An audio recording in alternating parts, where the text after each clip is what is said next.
गुरु वंदना वाले फोल्डर का मंत्र नंबर 15। ओम अहंकार हिंकार रहस्य युक्तो अहंकार हिंकार रहस्य युक्तो श्रृंकार गूढ़ार्थ महाविभूत्या श्रृंकार गूढ़ार्थ महाविभूत्याः ओंकार मर्मः प्रतिबोधिकाभ्याम ओंकार मर्मः प्रतिबोधिकाभ्याम नमो नमः श्री गुरुपादुकाभ्याम नमो नमः श्री गुरुपादुकाभ्याम। शांति मंत्र का मंत्र नंबर 2। ओम द्योः शांतिः ओम द्योः शांतिः अंतरिक्ष शांतिः अंतरिक्ष शांतिः पृथ्वी शांतिः पृथ्वी शांतिः आपाः शांतिः आपः शांतिः औषधयः शांतिः औषधयः शांतिः वनस्पतयः शांतिः वनस्पतयः शांतिः विश्वे देवाः शांतिः विश्वे देवाः शांतिः ब्रह्म शांतिः ब्रह्म शांतिः सर्व शांतिः सर्व शांतिः शांतिरेव शांतिः शांतिरेव शांतिः सामा शांतिरेधि सामा शांतिरेधि ओम शांतिः शांतिः शांतिः ओम शांति शांति शांतिः। ओम गीता तत्वालोक ग्रंथ हम लोगों का चल रहा है भगवान, और ये श्रीमद् भगवद गीता की तात्विक व्याख्या है परम पूज्य ब्रह्मनिष्ठ महात्मा उड़िया बाबा जी के द्वारा। इसमें हम लोग का अध्याय 9 चल रहा था। अध्याय 9 में भी मंत्र नंबर 33 है ना, 33 का ज्ञानेश्वरी गीता से चलेगा। तो माधव भगवान से रिक्वेस्ट है कि 9/33 ज्ञानेश्वरी गीता से अर्थ ले लेंगे, लेकिन उसके पहले एक बार मंत्र लेते हैं कि भगवान 9/33 में कहते हैं कि अरे भाई, जो मैंने तुमको अभी बताया 9/32 में कि पापियों से भी बड़े पापी अगर मेरी शरण में आ जाते हैं तो उनको भी ते अपि यान्ति पराम गतिम, वो भी परम गति को प्राप्त करते हैं, ऊर्ध्व गति को नहीं, देव आदि लोक नहीं, पराम गतिम, वो भी परम गति को प्राप्त होते हैं। तो फिर जो बढ़िया लोग हैं, है ना, जो अच्छे लोग हैं, पुण्यशील ब्राह्मण और जो भगवान के राजर्षि भक्तजन, है ना, उनके कल्याण में फिर संशय कैसा। 9/33 किम पुनर्ब्राह्मणाः पुण्या किं पुनः ब्राह्मणाः पुण्या भक्ताः राजर्षयः तथा भक्ता राजर्ष तथा अनित्यं सुखम् अनित्यम् असुखं लोकम् इमम् अनित्यम् असुखं लोकम् इमम् इमं प्राप्य भजस्व माम्। इमं प्राप्य भजस्व माम्। फिर इसमें तो कहना ही क्या है कि जो पुण्यशील ब्राह्मण, बढ़िया लोग, राजर्षि, भक्तजन अगर मेरी शरणागति ले लें तो उनके परम गति में संशय क्या है। जब मैं महापापी मेरी शरण लेते हैं तो उनको तो परम गति में देता हूँ, तो फिर इन बढ़िया लोगों का क्या कहना है, इसमें क्या संशय है। इसलिए तू अर्जुन ये जो क्षणभंगुर संसार है, जो सुख रहित है, जिसमें खाली ऐसा लगता है कि सुख मिलेगा, ऐसा लगता है कि ऐसा होगा तो सुख मिल जाएगा, जब वैसी परिस्थिति होगी तो बहुत सुख मिल जाएगा, मैं सुखी हो जाऊंगा। और ऐसे ही ये माया बेवकूफ़ बनाती रहती है। तो भगवान कहते हैं अनित्यम असुखम, क्षणभंगुर और सुख रहित इमं लोकम, इस मनुष्य शरीर को प्राप्य माने प्राप्त करके माम भजस्व, अपने स्वरूप का सेवन करो। तो स्वरूप का सेवन कब करोगे? जब स्वरूप को पहचानोगे। तो अब संत ज्ञानेश्वर जी से इसी मंत्र की व्याख्या माधव भगवान के मुख से। जी भगवान 9/33। जी सचमुच जब स्थिति ऐसी है तब तो ब्राह्मण सब वर्णों में श्रेष्ठ है।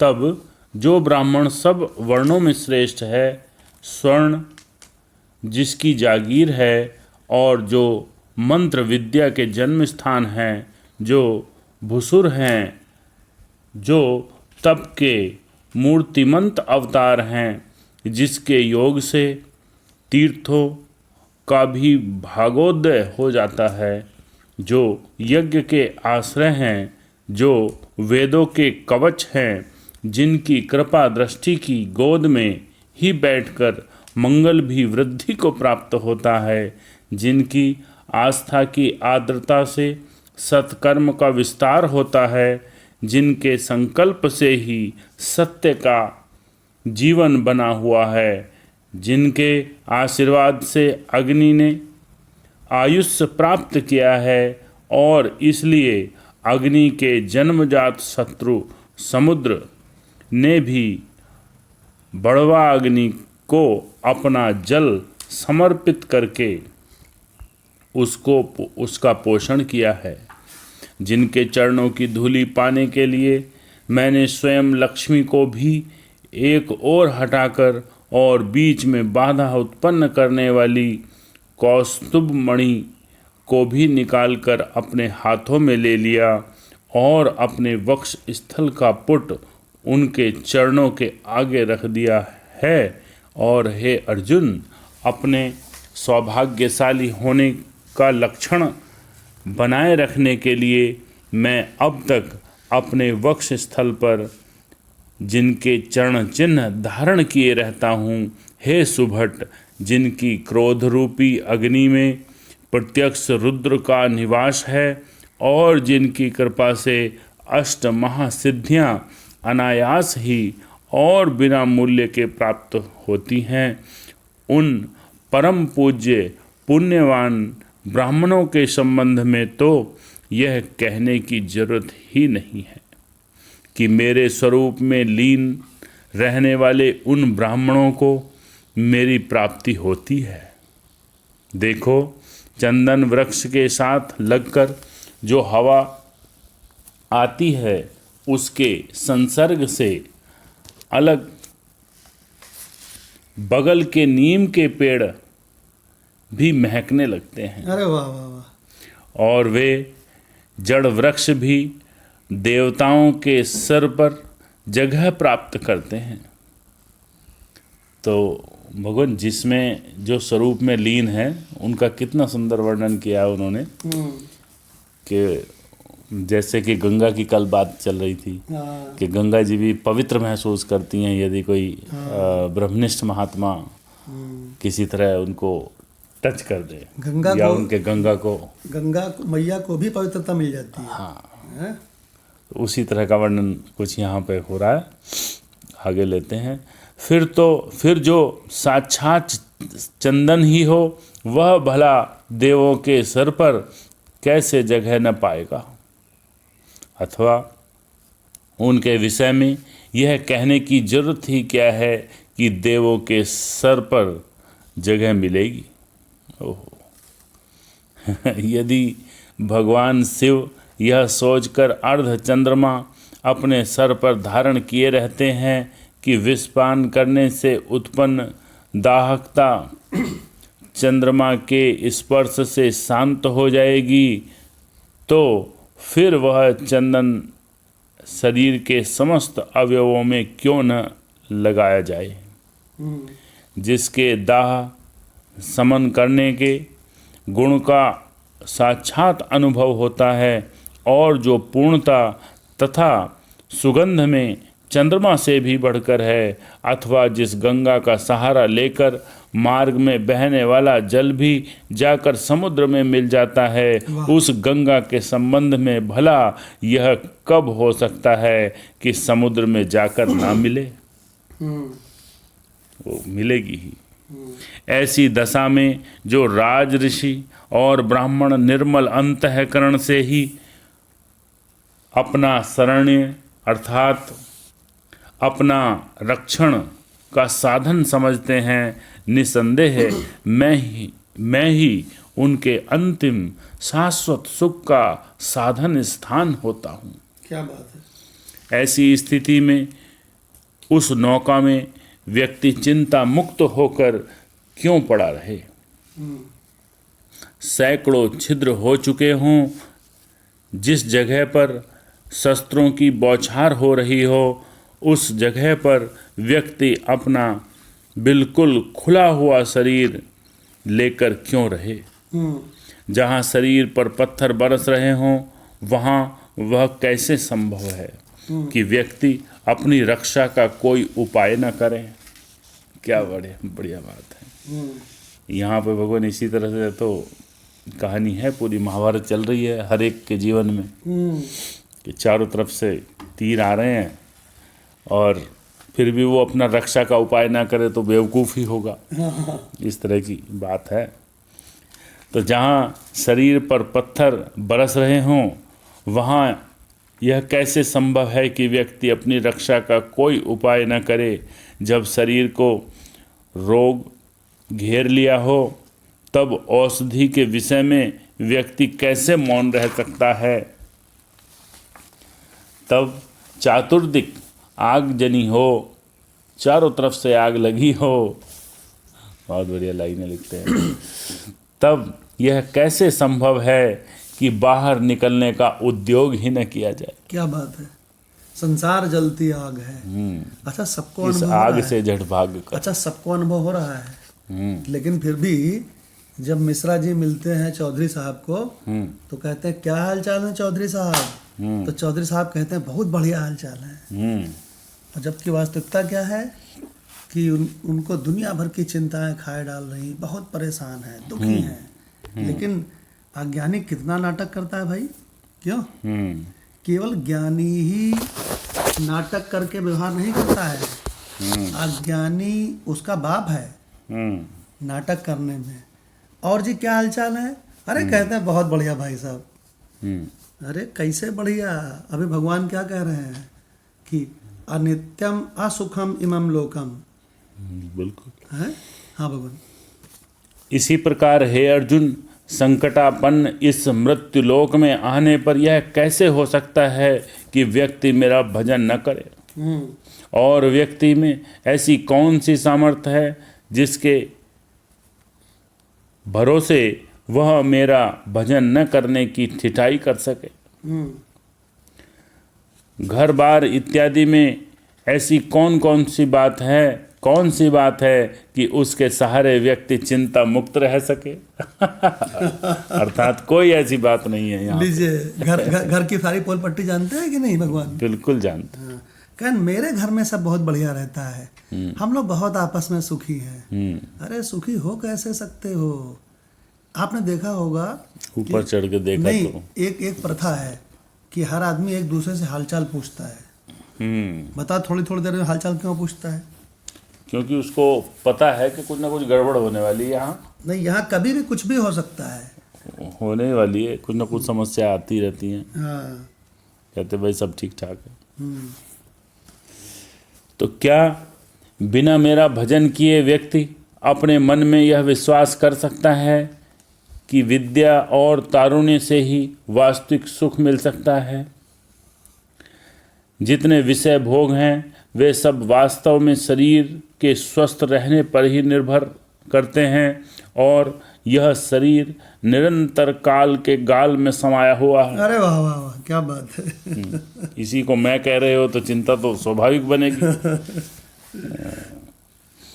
और यह शरीर निरंतर काल के गाल में समाया हुआ है। इस मृत्यु लोक में जीवन और मृत्यु का एक ऐसा हाट लगा हुआ है जिसमें दुखों और संकटों का माल चातुर्दिक खुला पड़ा है। मतलब चारों तरफ से समस्याएं लगी बड़ी। तथा मृत्युलोक माल के गट्ठर पर गट्ठर निरंतर चले आते हैं, और प्राणी इस हाट में आ पहुंचते हैं। ऐसी स्थिति में हे पांडुसुत, सुख का व्यवहार कैसे हो सकता है भला? इस लोक में जीवन को सुख देने वाला सौदा कैसे हो सकता है? लीजिए, क्या भगवान ने बता दिया कि ये संसार कैसा है। बोले तुम लाख छुपाओ, क्यों भाई? घाव को सोने की पन्नी से ढक करके तुम बड़े खुश हो रहे हो। वो घाव है, क्यों भाई? वो ऐसे काम नहीं चलेगा। अपने स्वरूप को पहचानो।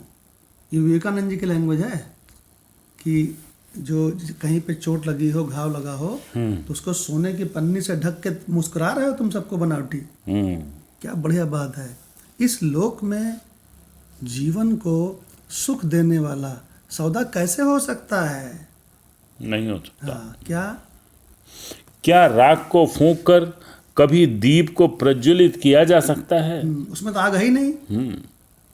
जैसे कोई व्यक्ति किसी विषकंद को निचोड़कर उसमें से रस निकाले और फिर उसका नाम अमृत रस रखकर उसका पान कर जाए और उसके बल पर अमर होने की आशा रखे, ठीक वैसे ही अमृत रस की तरह विषय सुख है जो वास्तव में परम दुख है। अरे गजब है, गजब। दूसरों को लगता है ये अमृत सुख है, लेकिन भोग तो रोग है। वो खाली ऐसा लगता है कि फलाने बड़े सुखी हैं। अरे फलाने के क्या कहने हैं, सेठ साहब तो बहुत सुखी हैं। लेकिन सेठ साहब से पूछो कि वो कैसे सबको एडजस्ट करके और चल रहे हैं। इनको भी संभालते हैं, उनको भी संभालते हैं। खाली ये लगता है कि फलाना बड़ा सुखी है। भगवान कह रहे हैं अनित्यम असुखम इमम लोकम। जी भगवान। पर क्या किया जाए, जो मूढ़ जन हैं वे उन विषयों के बिना रह नहीं सकते। यहाँ पेल दिया। बहुत बढ़िया बात कह दी कि मूढ़ जन बिना विषयों के नहीं रह सकते। कि जो मूढ़ जन हैं उनके विषय में, उनके विषयों के बिना वो नहीं रह सकते। यदि पाँव में घाव हो जाए, उस घाव पर कोई व्यक्ति अपना सर काट कर बांध दे, तो यह बात उसके लिए कहाँ तक कल्याणकारी हो सकती है। बस मृत्युलोक के समस्त सुखों को भी इसी प्रकार हितकारक समझना चाहिए। अरे गजब है, गजब। बहुत तगड़ा गया, बहुत टॉप क्लास बात बोल दिया कि मृत्युलोक के जितने, इस संसार के जितने सुख है ना, ये ऐसा ही है सब। क्यों? ऐसी स्थिति में मृत्युलोक में वास्तविक सुख की बात भला किससे कर्ण इंद्रियों को सुनाई पड़ सकती है। हाँ। अंगारों की सैया पर भला सुखपूर्वक कौन सो सकता है। अरे गजब गजब, क्या देखो उन महात्मा का कितना तगड़ा एक्सपीरियंस है। अरे दरअसल सबका एक्सपीरियंस है, सब छिपाते हैं एक दूसरे से। जिस लोक का चंद्रमा भी क्षय रोग से पीड़ित हो, जहाँ सूर्य भी केवल अस्त होने के लिए ही उदित होता अरे हो, गजब है, गजब। जहाँ दुख ही सुख का वेश धारण करके चाह और आहा जो कि हमने बताई है, अम्मा जी की बेटी आ। हाँ, हाँ। जहाँ दुख ही सुख का वेश धारण करके सारे जगत को छलता हो, जहाँ मंगल के उगते हुए अंकुरों में ही तत्क्षण अमंगल के कीड़े लग जाते हों। गजब रे गजब। अमंगल के कीड़े बता। जहाँ माता के उदर के गुप्त गर्भाशय तक में मृत्यु पहुंचकर अपना काम कर डालती हो। कई तो बच्चे गर्भ में मर जाते हैं। घर में मर जाते हैं, न जाने कितने बच्चे मर जाते हैं घर में। देखो ऐसा हुआ जी कि स्वामी विवेकानंद जी से अमेरिका में एक प्रश्न पूछा गया। जी। वो सुनिए क्या है। उनसे प्रश्न पूछा गया कि आप ये अद्वैत को ही सबसे बड़ी शिक्षा क्यों मानते हैं। तो मालूम है क्या बोले। जो बोले हैं वो सुनोगे तो दंग रह जाओगे। पता क्या बोले। जी। जब पास ही अमृत का स्रोत बह रहा है, क्या स्वरूप, आत्म स्वरूप, पास ही अद्वैत अमृत का स्रोत बह रहा है, तो लोगों को ये गंदला पानी, नाले का पानी पीने के लिए यानी कि द्वैत की शिक्षा क्यों दी जाती है। ये किसकी लैंग्वेज है। स्वामी जी। स्वामी विवेकानंद जी की। देखो मैं आपको दिखाता हूँ, ये ज्ञान योग है ना ग्रंथ। इसमें देखो पेज नंबर 169, लो जरा पढ़ना। स्वामी विवेकानंद जी की लैंग्वेज सुनो। अद्वैत और द्वैत, हाँ। पर मैं यह बिल्कुल नहीं मानता कि संसार में अद्वैत तत्व के प्रचार से दुर्नीति या दुर्बलता बढ़ेगी, बल्कि मुझे इस बात पर अधिक विश्वास है कि दुर्नीति और दुर्बलता के निवारण की यही एकमात्र औषधि है। क्या यही अद्वैत। अद्वैत तत्व। हाँ, यही औषधि है। किसकी। दुर्नीति और दुराचार तो इसी पे क्वेश्चन पूछा होगा किसी ने। हाँ। कि अद्वैत तत्व के प्रचार में आप लगे हो, इससे दुर्बलता बढ़ जाएगी। हाँ। कहते हैं कुछ लोग के भी लोग तुम अकर्मण्य हो जाओगे जब तुम कहते हो तुम अकर्ता है। इस टाइप की बातें लोग करने लगते हैं जो अज्ञानी जन है। भगवान हमसे तो ऐसी फीलिंग आती है लोगों को कि ये कुछ नहीं करेंगे, अब ज्ञानी हो गए, अब तो हमारे काम के रहे नहीं। तो काम के नहीं रहे तो इस बात से परेशानी होती है। हाँ, तुम्हारे गुलाम रहे तो तुम्हारे काम के तो भाई। कोई धन का गुलाम, कोई क्या बोलते हैं पति का गुलाम, कोई पत्नी का गुलाम है। गुलाम रहे तो काम के हैं। और कहीं ना कहीं वो समय तो देखो कम हो ही जाता है, क्योंकि जो हमारे दोस्त लोग थे पुराने, हम उतना समय तो उनको नहीं दे पाते। वो ससुरे करते भी क्या है, विषयों के चक्कर में डालते हैं। तो वो सोचते हैं ये तो यार पता नहीं कहाँ लगे हैं, क्या हो गया इनको, जैसे कि ये क्या ज्ञान पढ़ रहे हैं। हाँ। तो ये तो हमें समय देते नहीं। हाँ। तो इसलिए उनके काम के तो हम नहीं रहे। हाँ। और हम होना भी नहीं चाहते। नहीं, हम उनके गुलाम नहीं उस विषय में जो स्वामी जी बता रहे हैं कि उसमें पढ़ के और इस तरह से समय व्यर्थ तो नहीं होने देगा कोई। अब हमारे पास अब लो नसानी अब न सही हो। हाँ, बहुत बढ़िया। अबलो नसानी, अबलो बहुत तबीयत से नसानी, अब न सही हो, कतई ना सही हो। हमारे एक रिश्तेदार का परसों फ़ोन आया। अब वो अपनी बहू से बहुत दुखी हैं। वो मतलब सास ससुर जो हैं वो अपनी पत्नी से बहुत, अपनी बहू से बहुत दुखी हैं। तो अब वो हमको फ़ोन करके बहू के बारे में बताने लगे जी। तो हम लोग तो बहुत जल्दी समझ जाते हैं, आदमी को दूर से देख के समझ में आ जाता है इनके अंदर क्या चल रहा है। तो भाई वो कहने लगे कि ऐसा है वैसा है। जब 1 मिनट हो गया तो हमने उनसे कहा देखिए मेरे पास 1 मिनट में, हाँ 1 मिनट में हमने कहा देखिए मेरे पास इन सब बेकार की बातों को सुनने के लिए समय नहीं है। तो बोलिए बेकार की बात है, हमारा लोग का जीवन पूरा नरक हुआ जा रहा है। तो हमने कहा ये जो तुम सुना रहे हो ना, ये घर घर का लेखा है। और हमने कहा कि तुम निकल जाओगे द्वैत भक्ति करके, और द्वैत भक्ति करने बैठते हो तो याद आती है बहू की कड़वी बातें। तुम्हें ना अरे बोले हाँ बिल्कुल यही बात है। तो हमने कहा ऐसा है, ये फालतू बातें आगे से मुझसे करना मत, ठीक है। भगवान की भक्ति में ऐसा लगो कि कोई याद ना हुए संसार का। भगवान की भक्ति के आड़ में वहाँ ध्यान में बैठ के और ये राग द्वेष याद करते हो, मूर्खाधिराज। और सोचे आनंद में सोचो तो उन्होंने पत्नी को फ़ोन पकड़ा दिया, अब वो चालू हो गई, अरे आप नहीं जानते हैं भाई साहब, वो क्या बतावें और ये वो।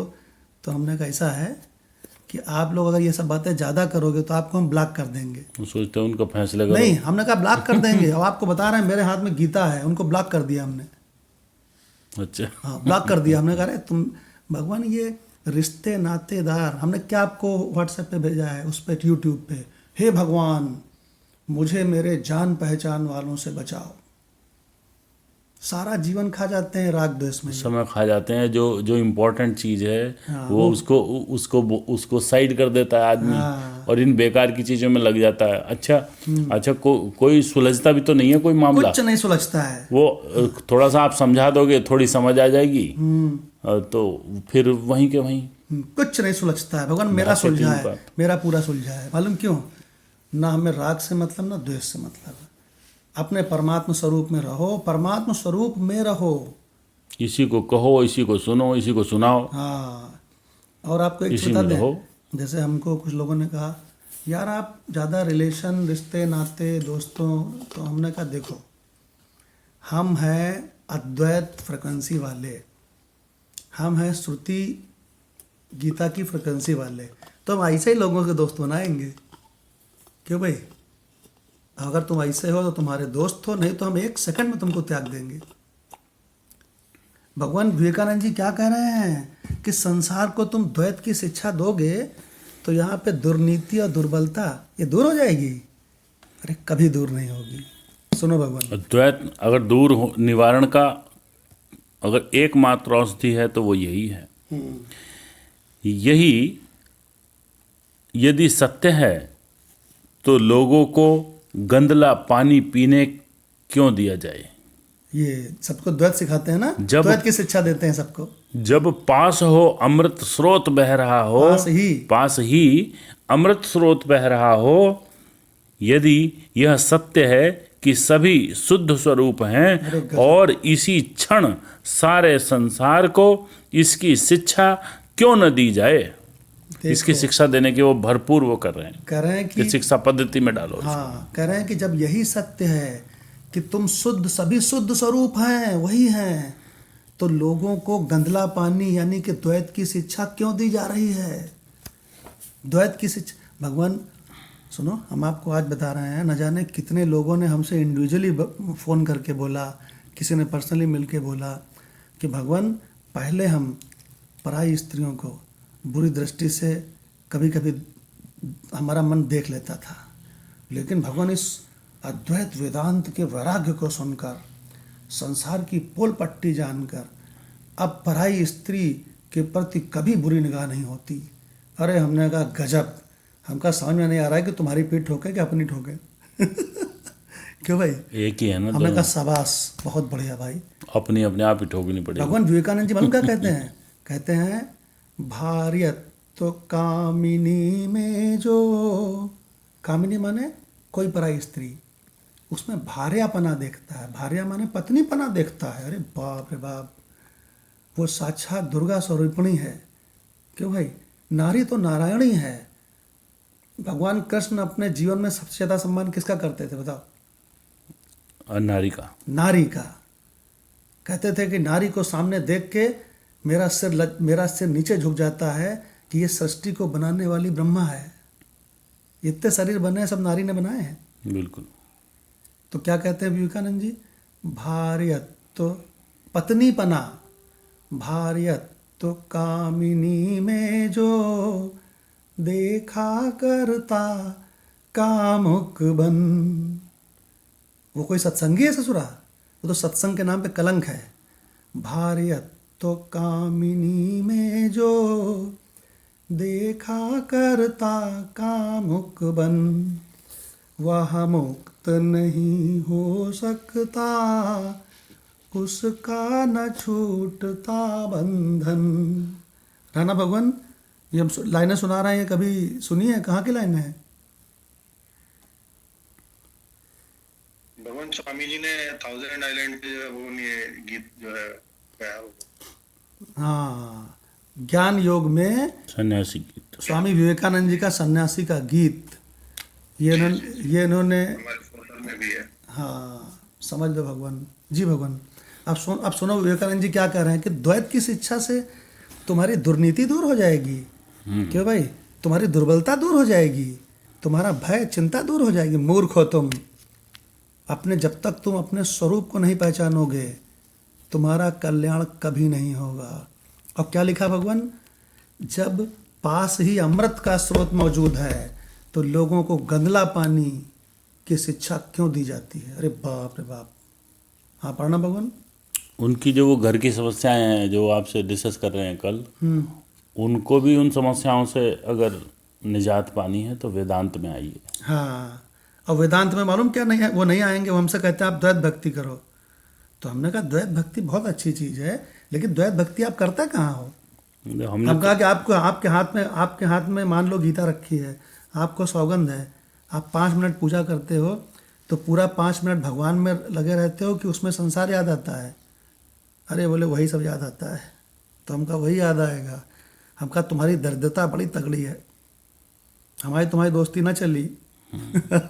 सुनो भगवान विवेकानंद जी की लैंग्वेज। हाँ, एकमात्र औषधि बता रहे हैं, सभी शुद्ध स्वरूप हैं तो इसी क्षण सारे संसार को इसकी शिक्षा क्यों न दी जाए। अरे गजब। साधु असाधु, स्त्री पुरुष, बालक बालिका, छोटे बड़े, सिंहासनसीन राजा और रास्ते में झाड़ू लगाने वाला भंगी, सभी को डंके की चोट पर यही शिक्षा दी जानी क्यों न दी जाए।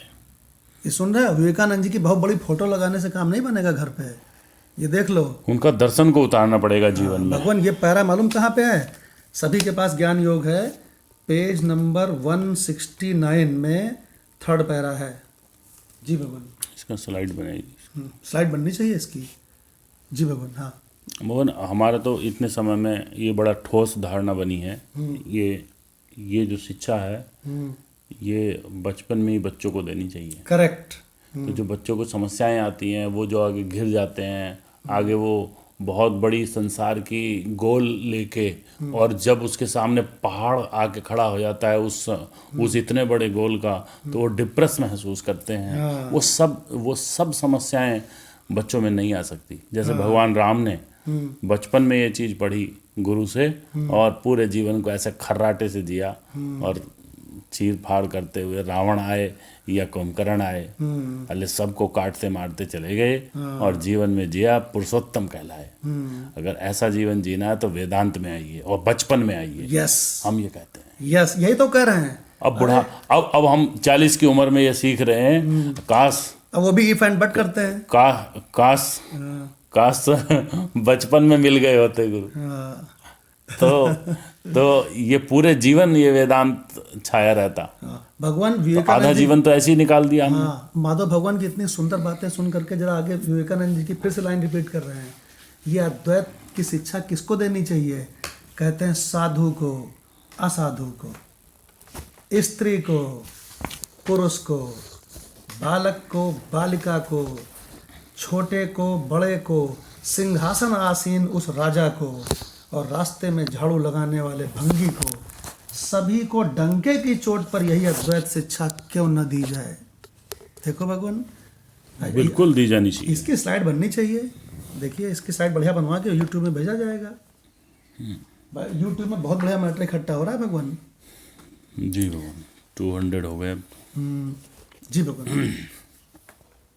आगे लेते हैं।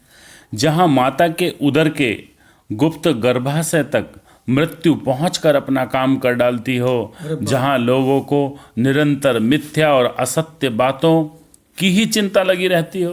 ये देखिए भगवान, क्या गजब जो अभी कल का आप एग्जाम्पल बता रहे हैं, जहाँ लोगों को निरंतर मिथ्या और असत्य बातों की ही चिंता लगी रहती हो और उसी मिथ्या बात अर्थात जीवन को यमदूत बलपूर्वक पकड़ कर ले जाते हों गजब। और जहां इस बात का भी पता न लगता हो कि उसे कहाँ ले जाते हैं, उसे यही नहीं पता कहाँ ले जा रहे हैं, पकड़ के चल दिए।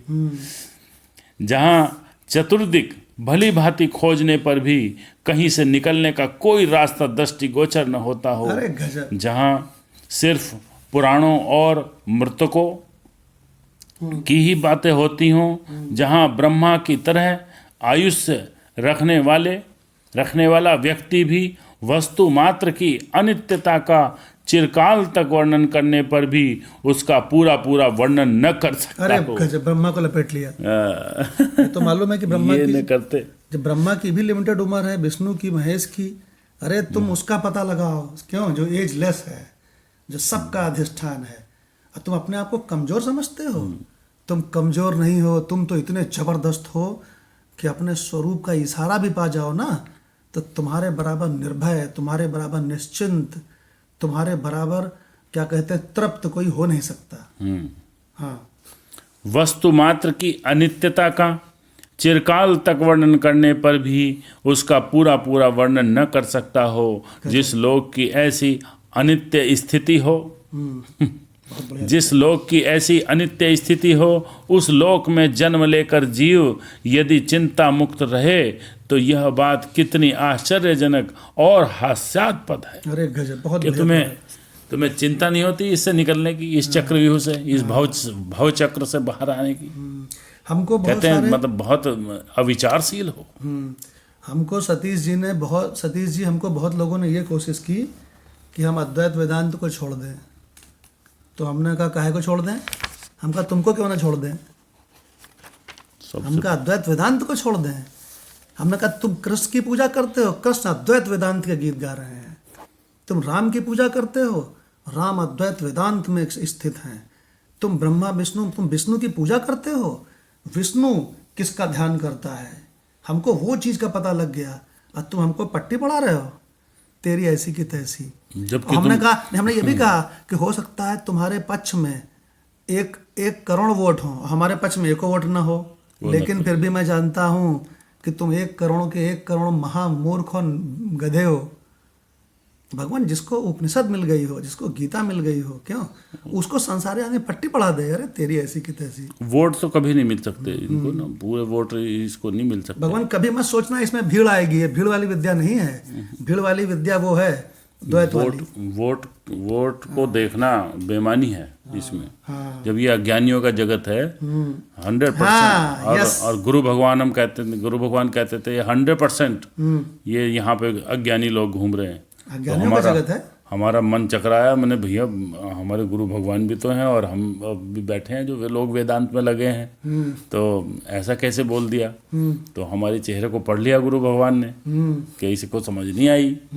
तो उन्होंने बताया, अरे मैं तो इस संसार में रहता ही नहीं। अरे वाह वाह वाह, जो इस संसार में है वो सब 100% है। जैसे वो अहम ब्रह्मास्मि में कहते हैं महात्मा, कहते हैं ये तुम्हारे संसार में है, मेरे संसार में ये नहीं है। ब्रह्मनिष्ठ अहम ब्रह्मास्मि ग्रंथ में जब हमने वो चीज को लगाया तब समझ आया कि कैसे वो कह रहे हैं कि यहाँ 100% अज्ञानी है, एक भी आदमी ज्ञानी नहीं है इस संसार में। ये अज्ञानियों का संसार है भाई। तो उसका तो संसार ही बदल जाता है एक्चुअली। संसार बदल जाता है, यस। उसका संसार ये नहीं उसका संसार स्वरूप है। अरे गीता का जरा राणा भगवान वो मंत्र पता लगाना, या निशा सर्वभूतानाम तस्याम जागर्ते संयमी। ये गूगल में ढूंढना, जब मिल जाए तो दिखाना, है ना, बताना जी भगवान। जो लोग लौकिक और पारलौकिक लाभ के लिए गांठ की एक कौड़ी भी नहीं निकालते, वही लोग पूर्ण रूप से हानि पहुंचाने वाली वस्तुओं के लिए करोड़ों रुपए खर्च करने में भी नहीं हिचकते। अरे बाप रे बाप। जो व्यक्ति नाना प्रकार के विषय विलास में उलझा रहता है, उसी के विषय में लोग कहते हैं कि यह आजकल बहुत सुख से रहता है। ओहो, गलत धारणा बता दी कि जो लोग जितने बड़े हैं, जितना पैसा है, वो कहते हैं कि भाई ये सब सुख सुविधाएं हैं तो ये बहुत सुखी है, ऐसा समझते हैं। वो कहते हैं बिल्कुल गलत। हमारे यहाँ पे वो सामने मकान है ना, उनके 3 फैक्ट्रियाँ हैं। हाँ, तो वो हमसे कह रहे थे कि मुझको भी थोड़ा बताइए तत्व ज्ञान। हाँ। तो हमने कहा तुम दारू पीते हो? खूब तो पीते बोले हैं। हाँ कभी कभी। हम कहा पराई स्त्री को बुरी निगाह से देखते हो? हमने कहा तुमको तुम्हारे मरने की सौगंध है, सही सही बोलना। बहुत। तो मालूम क्या बोले? अरे बाप रे, आपसे बात करके मैं हिल जाता हूँ। हाँ कौन नहीं देखता है? तो हम कहा कौन नहीं देखता है, नहीं अपनी बताओ। तो हमने कहा तुमको तत्वज्ञान इस जन्म में नहीं हो सकता। जब तुम्हारे इस शरीर को जला दिया जाएगा तो तुम्हारा जीव उड़ के जाएगा कहीं और, तो हो सकता है वहाँ संभावना बन जाए। देखिए भगवान सारी बुराइयों में लिप्त हो, कभी कभी पीते हो। क्यों कभी कभी पीते हो भाई? अच्छी चीज़ है क्या? क्यों शराब अच्छी चीज़ है क्या? नहीं जिस चीज को हम ये चाहते हों, हैं भगवान, जिसको हम ये चाहते हो कि ये मेरा बच्चा ना करे। हाँ हम तो सिगरेट पीते हैं खूब दबा के, और हम सोचते हैं हमारी बेटिया और बेटा सिगरेट ना पीवे। हाँ तो ये कैसे संभव है भला? हाँ। नहीं कभी कभी कहने लगे हम कभी कभी पराई स्त्री को बुरी निगाह से देखते हैं। तो हमने कहा तो अपने बच्चे को भी अलाउ करो, नहीं, वो भी हमने देखता उनसे जो रहे। कहा, हमने जो कहा वो हिल गए। हमने कहा कभी कभी माँ को पत्नी बना लिया करो, कभी कभी। भगवान हिल गए एकदम। हमने कहा ये जो मूर्खतापूर्ण बातें बंद करो। भगवान जब तक आप भीतर से शुद्ध नहीं होते काम नहीं तब बनेगा। तक आपको आत्म अनुभूति कभी नहीं होगी, बिल्कुल। है ना जी भगवान। तो जो व्यक्ति नाना प्रकार के विषय विलास में उलझा रहता है, उसी के विषय में लोग कहते हैं कि यह आजकल बहुत सुख से रहता है। जो व्यक्ति लोभ के बोझ से दबा रहता है, उसी को लोग सज्ञान बुद्धिमान समझते हैं। जिसकी आयु थोड़ी ही शेष रहती है, जिसकी बुद्धि बिल्कुल समाप्त हो जाती है, उसी को लोग बड़ा कहते हैं और उसके पैरों पर सर रख कर लौटते हैं। जैसे जैसे बच्चा बड़ा होता है, वैसे वैसे माता पिता इत्यादि मारे आनंद के नाचने लगते हैं, बर्थडे मनाते हैं। पर इस विषय में उनके मन में जरा सा भी दुख नहीं होता अरे गजब रे कि बच्चे के बढ़ने के साथ साथ उसके आयुष्य की डोर भी छोटी होती जा रही है। अरे गजब रे गजब। वो एक्चुअली एक साल बढ़ा नहीं है, एक साल घट गया है लाइफ का। अरे वो लिखा है वो ना, ये दिखा रहे हैं। वेदांत छंदावली में लिखा है ना, शिशु आए जिस दिन गर्भ में, यम साथ ही में आए हैं, और रहते सदा ही साथ में, फिर साथ ही ले जाए हैं। मृत्यु साथ है हमेशा। सिर मृत्यु जिसके हो खड़ा, सो चैन कैसे पा सके, फांसी चढ़ेगा प्रातः, तो निद्रा रात कैसे आ सके। कल हमारी पत्नी कह रही थी कोरोना का एक नया वेरिएंट आया है। तो हम कहा तो कहा वो तो बहुत फैल रहा है। तो हम कहा तो हम कहा जो मरता हो सोच के चिंता करे है क्यों भाई? सही। जो अपने आप को पहचानता ही नहीं है वो कैसे जान पाएगा कि वो मरते नहीं है? क्यों भगवान? जी भगवान। जन्म लेते ही व्यक्ति को दिनों दिन काल की ओर भी अधिक अधीन होना पड़ता है। तो भी लोग जन्मदिन का उत्सव, लो हम तो वैसे मजाक में कह रहे थे उस समय, वो चीज़ आ गई।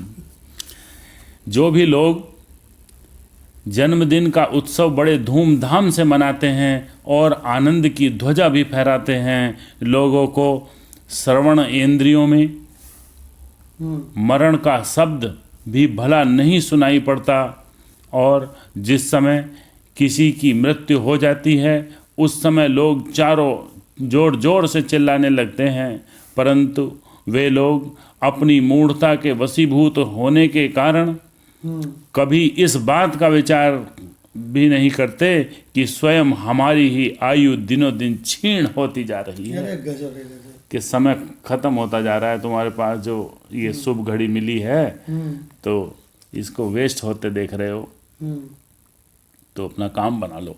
मेन चीज़ ये है। जिस समय मेंढक को सर्प निगलने लगता है उस समय भी वह मेंढक मक्खियों को खाने के लिए अपने मुंह से बलपूर्वक पकड़े रहता है। हम्म। ठीक इसी प्रकार व्यक्ति भी अपनी तृष्णाएं निरंतर बढ़ाता चलता है, पर इससे उसका क्या हित हो सकता है भला? इस मृत्युलोक की दशा भी कैसे खराब हो रही है। हे अर्जुन, यद्यपि तुमने इस लोक में अपने कर्मों की गति से ही जन्म ग्रहण किया है, पर फिर भी तुम यहाँ से झटपट अलग होकर निकल जाओ। उस मार्ग से चलो जिस पर चलने से तुम्हें मेरे निर्दोष अविनाशी पद की प्राप्ति हो सकती है। अरे गजब है, गजब, क्या बात है। भगवान एक आपको बहुत बढ़िया मंत्र बताते हैं। 34वां मंत्र चलेगा। एक बहुत बढ़िया आपको मंत्र बताते हैं, वो सुनो ध्यान से। ऐसा है, विवेक चूड़ामणि एक ग्रंथ है। अरे ये तो लगता चला गया।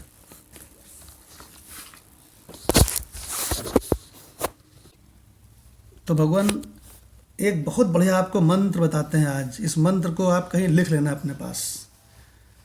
भगवान शंकर ने जब शंकराचार्य के रूप में अवतार लिया तो एक ग्रंथ लिखा, विवेक चूड़ामणि। विवेक चूड़ामणि में मंत्र नंबर 6 है ना, वर्ष नंबर 6, उसमें एक मंत्र आया है भगवान। वो मंत्र मालूम क्या कहता है? वदन्तु शास्त्राणि, तुम शास्त्रों का खूब व्याख्या करते रहो जिंदगी भर। यजन्तु देवान, और खूब देवताओं का यजन माने पूजन करते रहो। और कुर्वन्तु कर्माणि, और खूब अच्छे अच्छे कर्म करते रहो। और भजन्तु देवता, और देवताओं का खूब पूजन करते रहो अपनी पत्नी के साथ मिलके। लेकिन एक बात तुम समझ लो, आत्म ऐक्य बोधेन बिना, जब तक ब्रह्म और आत्मा की एकता का तुमको बोध नहीं होता है, विमुक्ति ही ना सिद्ध्यति, तुमको मुक्ति नहीं मिल सकती। ब्रह्म शतांतरेपि, 100 ब्रह्माओं के बीत जाने पर भी तुमको मुक्ति नहीं मिल सकती। बहुत बढ़िया। देखो भगवान, नोट कर लो अच्छी तरह से मंत्र को। एक बार माधव भगवान से इसका अर्थ सुनते हैं। जी भगवान। वदन्तु शास्त्राणि, भले ही कोई शास्त्रों की व्याख्या करे। यजन्तु देवान, देवताओं का यजन करे। कुर्वन्तु कर्माणि, नाना प्रकार के शुभ कर्म करे। भजन्तु देवता, अथवा देवताओं को भजे। आत्म ऐक्य बोधेन बिना, तथापि जब तक ब्रह्म और आत्मा की एकता का बोध नहीं होता, विमुक्ति न सिद्ध्यति, तब तक ब्रह्म सतोत्तरे अपि, अर्थात ब्रह्म शतांतरे अपि, ब्रह्म शतांतरे अपि, हाँ, तब तक 100 ब्रह्माओं के बीत जाने पर भी, अर्थात 100 कल्प में भी, एक कल्प पता ही है कितना बड़ा है, मुक्ति नहीं हो सकती, मुक्ति नहीं हो सकती। हाँ, ये भगवान देख लेना। और हमने आपको बताया था कि विवेक चूड़ामणि जैसा ग्रंथ दूसरा कोई नहीं है। और देखिए भगवान, जो वो सर्वानंद जी से मिले थे तो उन्होंने यही बात कही थी। हाँ, अपनी भाषा में, अपनी भाषा में यही मंत्र बोला था उन्होंने कहा ब्रह्म आत्मा ऐक्य बोध के बिना बेटा कुछ नहीं होगा, बाकी कुछ करते। अच्छा, तुम पूजा करते हो तो ठीक है, लेकिन पूजा करने से धीरे धीरे धीरे आगे बढ़ो। समझे? कुछ रहस्य जानो तो कि मैं कौन हूँ, किसकी पूजा करता हूँ। भगवान अब आपको थोड़ा सा हल्की फुल्की बात सुनाते हैं। तो अभी तो काफ़ी गूढ़ मंत्र हो गया। ये जो संसार है ना, अगर किसी को बहुत भयंकर विपत्तियाँ आई हों तो उसने देख लिया होगा कि भयंकर विपत्ति में कोई साथ नहीं खड़ा होता है। क्यों? लोग मोबाइल ऑफ कर देते हैं, लोग 70 बहाने बनाते हैं। तो कोरोना में लोगों ने अभी हाल फिलहाल में देखा है, लेकिन सब भूल गए। हाँ, तो भगवान हम आपको अब सुनाने जा रहे हैं, सुनो। सब यहाँ पर केवल अपनी अनुकूलता के प्रेमी हैं। अपने रिश्ते नाते भी, आपके घर के लोग आपको नहीं छुएंगे, अगर आपको कोई असाध्य रोग हो जाए, जिनको कोरोना हुआ उनकी डेड बॉडी तक लेने नहीं गए, कहने लगे वहीं निपटा दो, वहीं जला दो। भगवान बोलते उनकी हीरे की अंगूठी निकाल के रख लेना, वो ले लेंगे बाद में। हाँ, हीरे की अंगूठी और आईफोन, ये 2 चीज रख लेना उनका। हैं? भगवान आत्मानस्तु कामाय सर्वम प्रियम भवति, यही है सत्य। ये श्रुति का मंत्र है। इस पे एक स्लाइड बना लीजिएगा कंचन भगवान। आत्मानस्तु कामाय सर्वम प्रियम भवतु। भगवान ये जो अब आपको हम बात बताने जा रहे हैं, ये गीत है, हिंदी का एक गीत है। अब भगवान ये हिंदी का गीत मत समझना, ये वेद और उपनिषद का मंत्र है। अब ये किस प्रकार से है?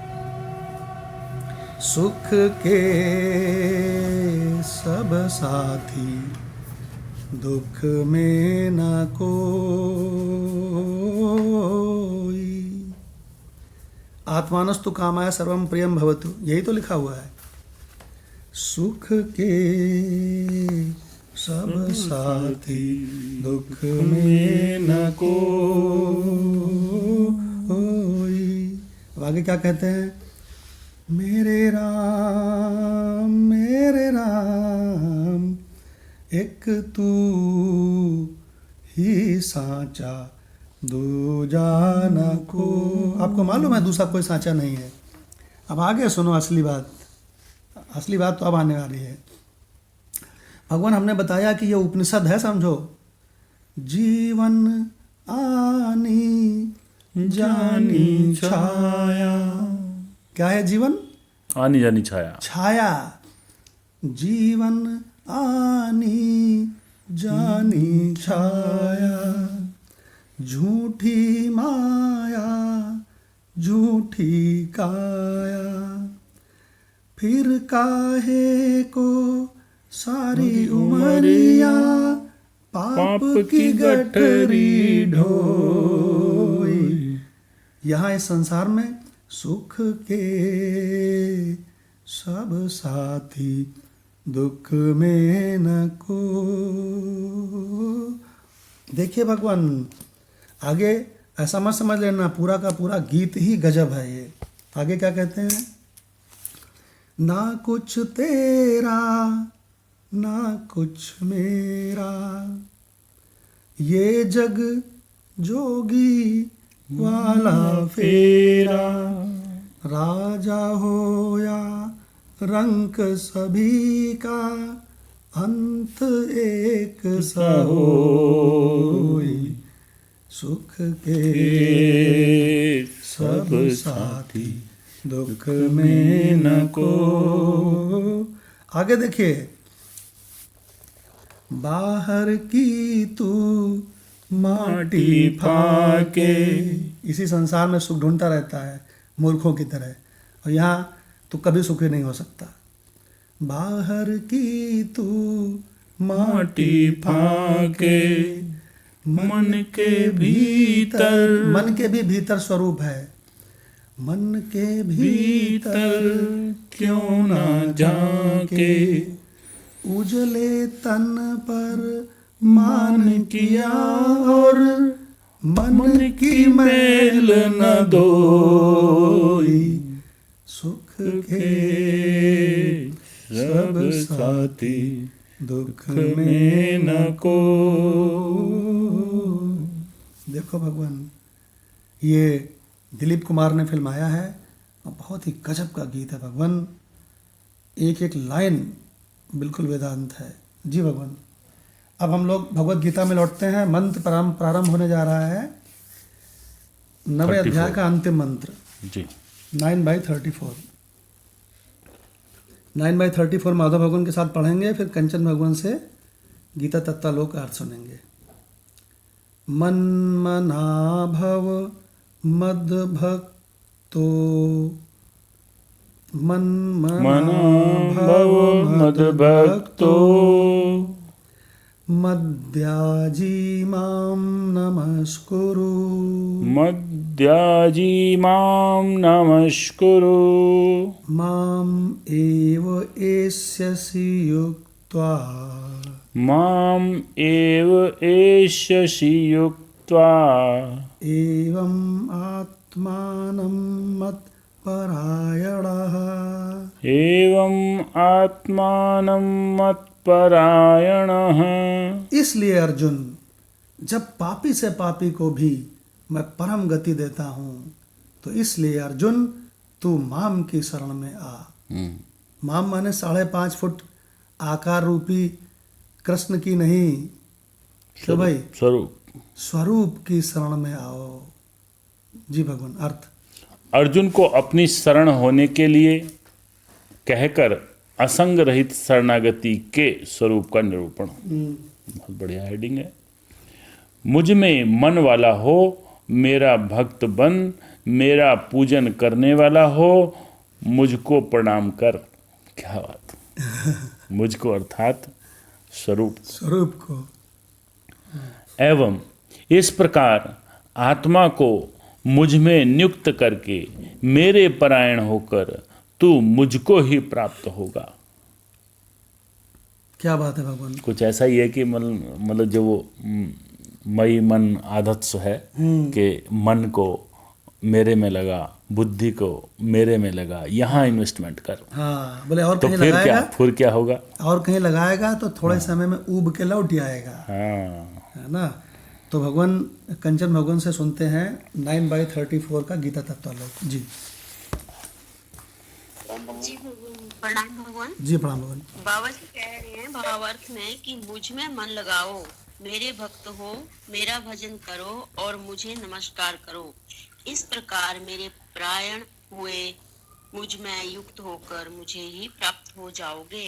व्याख्या में बता रहे हैं कि जिसका अंतःकरण शुद्ध है, उस सतव गुण प्रधान उत्तम अधिकारी के लिए कहा है मन मनहा भव, अर्थात मेरा ध्यान करो। रजोगुण प्रधान मध्यम अधिकारी के लिए कहा है मद भक्तो भव, मेरे भक्त हो जाओ, अर्थात भगवान और भगवत भक्तों की सेवा तथा भगवत अर्पण बुद्धि से कर्म करो।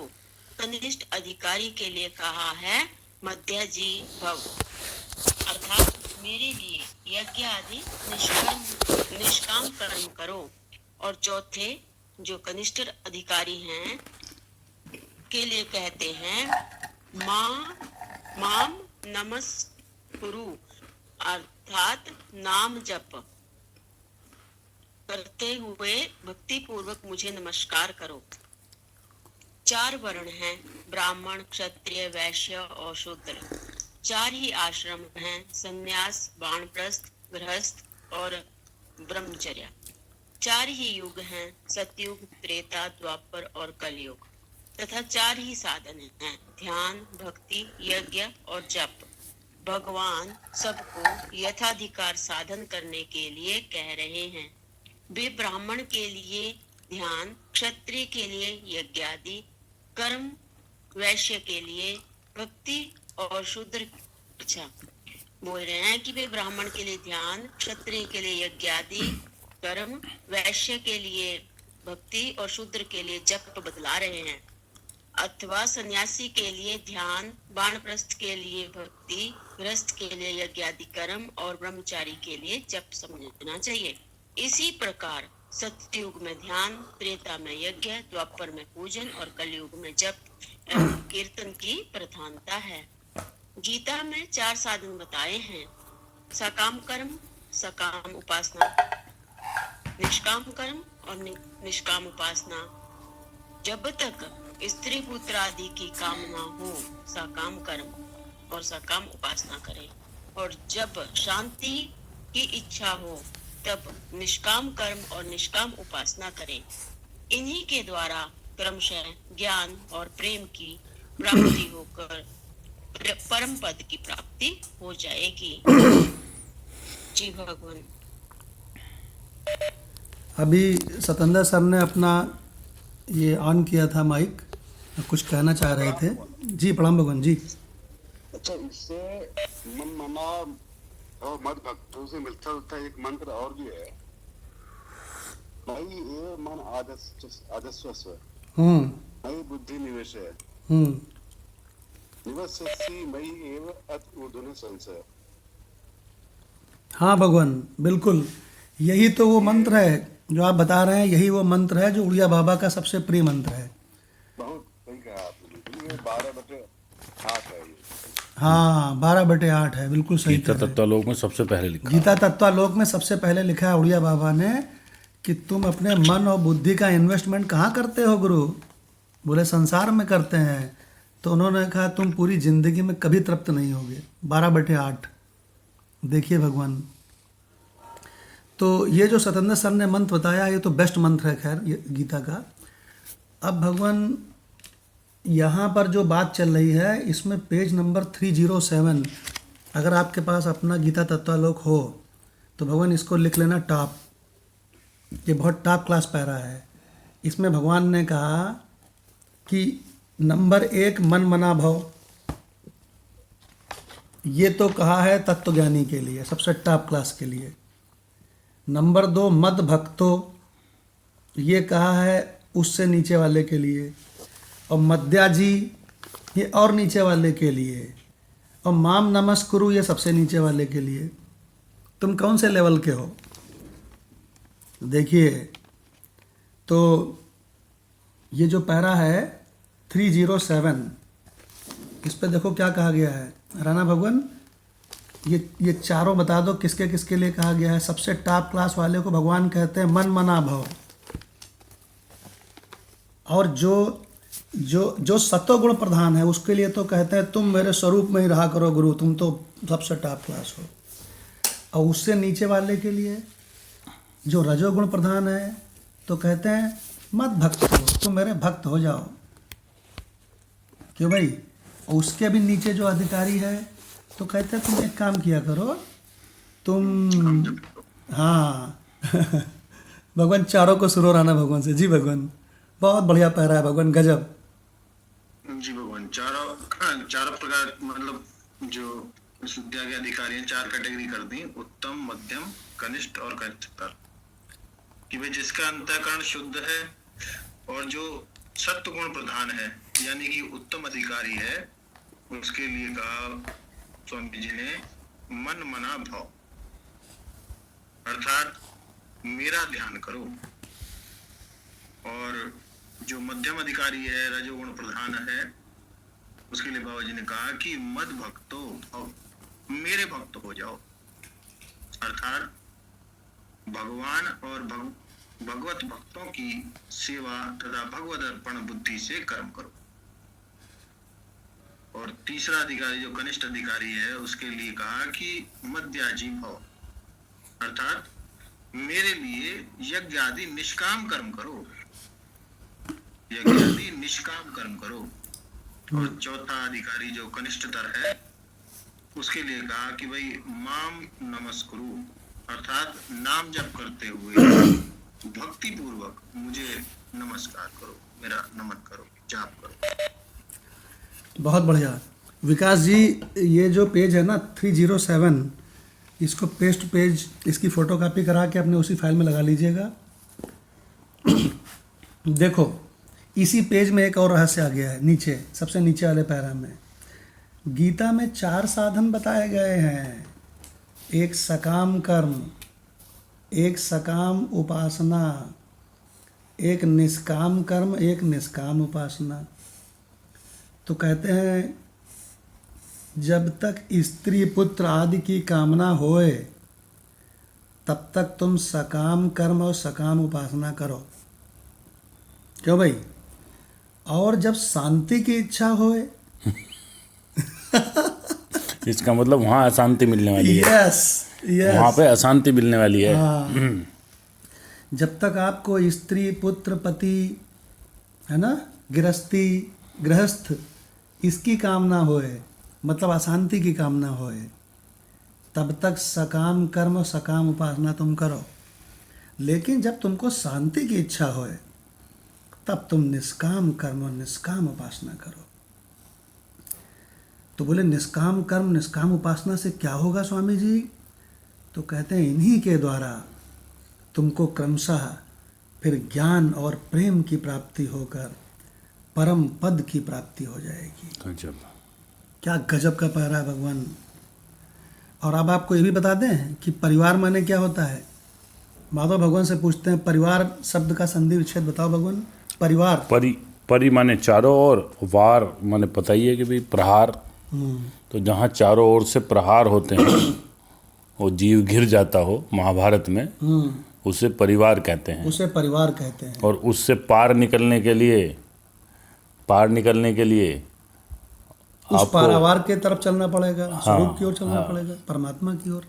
तो उसके लिए उसकी बुद्धि बन जाए, उस वारों को छीन के, उस वारों को झेल के उसकी बुद्धि ये बन जाए, विचारशील हो जाए उसकी बुद्धि। इसी का यही प्रयोजन है गृहस्थ का। हाँ, यस। गृहस्थी का प्रयोजन यदि कुछ है सृष्टि में, हाँ। तो ये हमारे मन से बात निकल के आती है लोकान है कि बेटा तुम कर लो, तुम इधर उधर मुंह मारते फिरते हो, देखते फिरते हो, कॉलेज में खड़े रहते हो, वहाँ चौराहे पे खड़े रहते हो, इधर उधर देखते हो कौन जा रहे हैं कौन आ रहे हैं, ऐसे लगे रहते हैं बच्चे। ये खुद भी हम लोग भी ऐसे कई बार देखते थे खड़े होके। तो वो निश्चित कर दिया कि भाई चलो शादी करा देते हैं तुम्हारी। तो शादी करा देते हैं तो चलो इसमें देख लो सुख है कि नहीं है। किससे कराते हैं? उसके बाद उसी लड़की से कराते हैं जिसको तुम बहुत प्रेम करते हैं। उसके बाद उसमें नहीं मिल पाया सुख तो चलो बच्चों में आ जाएगा शायद सुख, तो बच्चे कर लो। फिर बच्चे भाई हो सकता है जब मकान बना लें तो उसमें मिल जाए सुख, तो फिर मकान बना लो। तो ये सारे चारों तरफ से पूरा झेल झाल के पूरा कर्म की ऐसी चिंदी कर दिया। इतनी मेहनत करता है आदमी कि वो पूरे मतलब छप्पर फाड़ के टॉप पे निकल जाना चाहता है। इतनी तगड़ी जो है 25-30 साल का जब जवान होता है ना व्यक्ति, वो ऐसे कर देना चाहता है मेरे पास सारे टारगेट मैं अचीव कर दूंगा, अब दो तो सही मुझे कुछ। ऐसा मकान बनाऊंगा जिसमें चारों ओर सुनिए बिल्कुल चम चम चमकता। फिर क्या होगा, मैं सुखी हो जाऊंगा, कद्दू सुखी हो जाओगे, पति पत्नी मिलके दोनों उसकी सफाई करते करते मर जाओगे। वो जो है ऐसा मकान बनाओ, अब इसमें बंदरों का वार आने लगा कि भाई ऐसा बनाओ इसको बंदर ना घुस जाए इसमें। वो हमने खूब सारा जाल पाल लगाया, छोटा वाला बंदर फिर भी घुस जाता है। तो वो उसमें कहने का मतलब ये है वो रुक नहीं पाते वार ना। तो कहने का मतलब ये है इस गृहस्थी का प्रयोजन केवल यही है, अगर कुछ है तो जीव के लिए, कि तुम भगवान की ओर चलो, संसार को पहचान लो, इन वारों को झेल के पहचान लो। परीक्षे लोकान कर्म चितान वैराग्यम आयात। देखो एक हिंदी गीत है, फिर वैराग्य आवे, जिसकी फिर शादी ज्ञान आवे। जिनकी शादी हो चुकी है ना, उनके सबके चेहरे देखना कैसे रहते हैं, एकदम बोझिल। पति कमाए परेशान है, पत्नी घर को संभाले परेशान है। भगवान एक बहुत बढ़िया गीत है, हमको बहुत अच्छा लगता है। बड़ा लुत्फ था जब कुंवारे थे हम तो भगवान देखिए, जब वेदांत की बात की जाती है तो किसी की परवाह नहीं करनी चाहिए, ना पत्नी की, ना पति की, ना ब्रह्मा विष्णु महेश की। परवाह कर रहे हो तुम, अभी घुसा ही नहीं है। हाँ, अगर परवाह अभी तुम कर रहे हो किसी की, तो ब्रह्मा जी की नहीं करी उन्होंने। अभी संत ज्ञानेश्वर जी ने बात जब कर रहे थे तो ब्रह्मा जी को भी लपेट लिया। तो जब सच की बात होगी तो वो सत्य की बात निकलेगी। हाँ, अच्छा, अब आपको हम एक बहुत बढ़िया चीज़ सुनाने जा रहे हैं, जरा ध्यान से सुनना, लिखने लायक है। पूरी जिंदगी कितना चिंताओं को ढोया है, कितने दुखों को ढोया है, वो सुनो जरा। कितनी आसार चिंताओं का, नित राग द्वेषमय भावों का, अति दुखद भार ढोते ढोते, देखो कितने दिन बीत गए, देखो कितने दिन बीत गए। अगर हमको सही शिक्षा मिली होती चारों पुरुषार्थ साधने की, तो अब तक तुम मुक्त भक्त होते। कैसे भक्त होते? मुक्त ज्ञानी भक्त। अब तक हम मुक्त भक्त होते, देखो कितने हम लेट भये, सुख दुख में सपनों में सोते। हे भगवान, देखो कितने दिन बीत गए। अब भगवान क्या कह रहे हैं, रहस्य सुनो।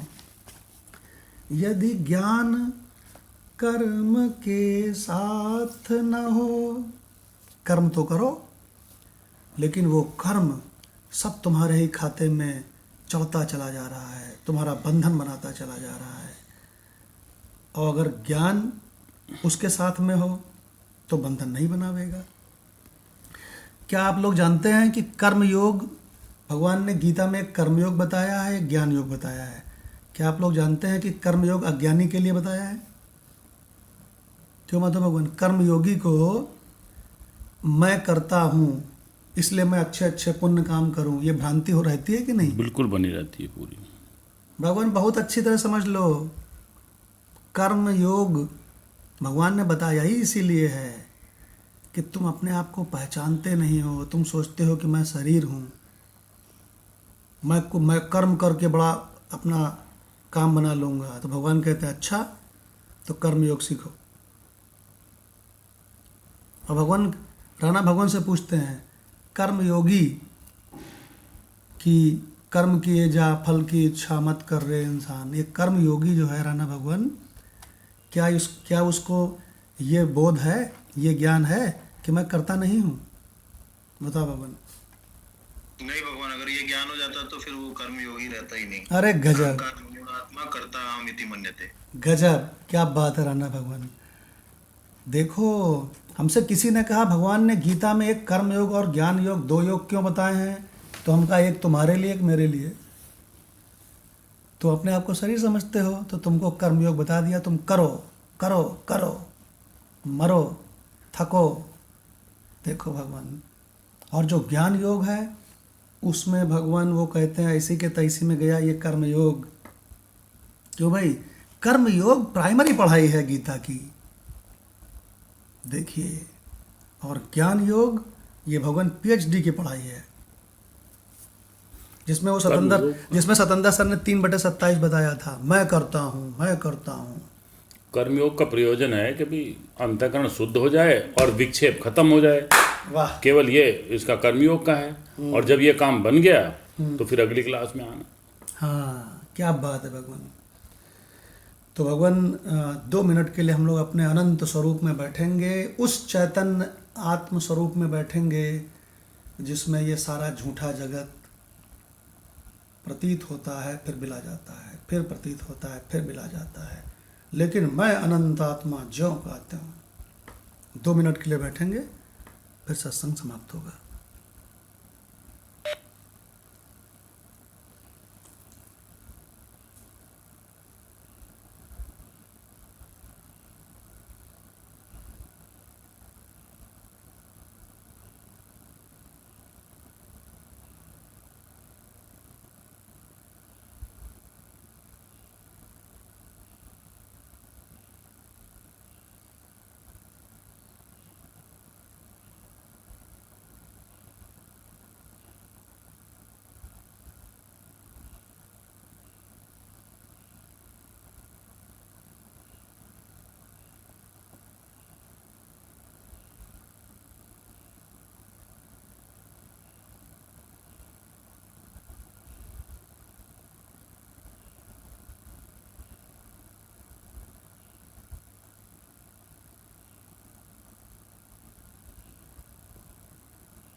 महावाक्य का श्रवण करके उसको अपने स्वरूप का इशारा मिल जाता है और फिर वह गदगद होकर के कहता है अयम आत्मा ब्रह्म।